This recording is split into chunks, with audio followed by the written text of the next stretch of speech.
मला या ठिकाणी सांगितलं पाहिजे की आपण जो शेतकऱ्यांना नमो शेतकरी महासन्मान योजना आपण सुरू केली, केंद्र सरकारचे 6,000 आणि त्यासोबत राज्य सरकारचे 6,000, आज त्याचा आपण हप्ता हा शेतकऱ्यांच्या खात्यामध्ये जमा केलेला आहे। अध्यक्ष महोदय, महाराष्ट्र विधानसभा नियम 293 अन्वये सत्ताधारी पक्षाच्या प्रस्तावावर सभागृहातील माननीय सदस्य रणधीर भाऊ सावरकर, श्री कैलास पाटील, आपल्या सगळ्यांना माहित आहे आमचे कैलास पाटील साहेब आणि आमचे सावरकर साहेब या बाबतीमध्ये ह्या दोघांचे प्रश्न खूप म्हणजे सगळे सदस्यांचे भावना किंवा प्रश्न शेतीविषयी चांगले असतात, परंतु आपण जे जे काय प्रश्न मांडले आपल्याला माहित आहे की माझा हा शेतकरी हा अडचणीत आहे, माझी अडचणीत आलेल्या शेतकऱ्याला कुठेतरी मदत केली पाहिजे।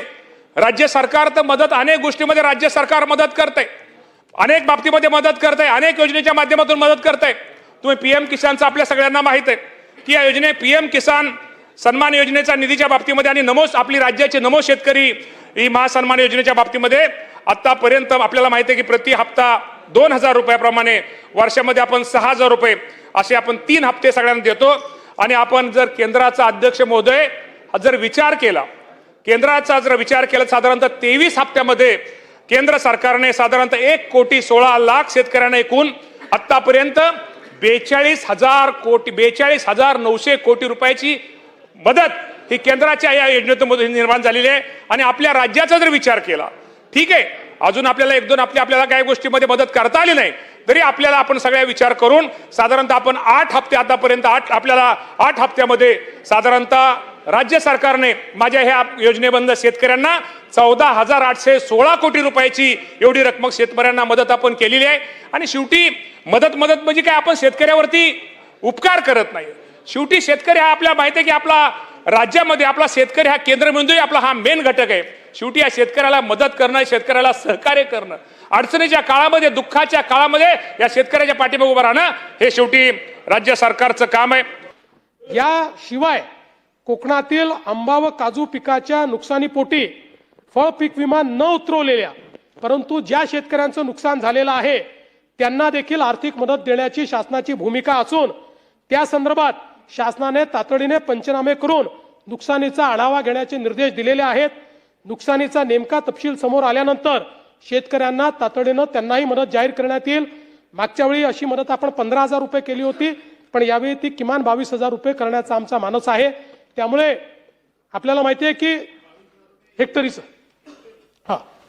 ज्यांनी विमा काढला त्यांना 42,000 रुपये मिळते, त्यांना ती 22,000 मिळेल।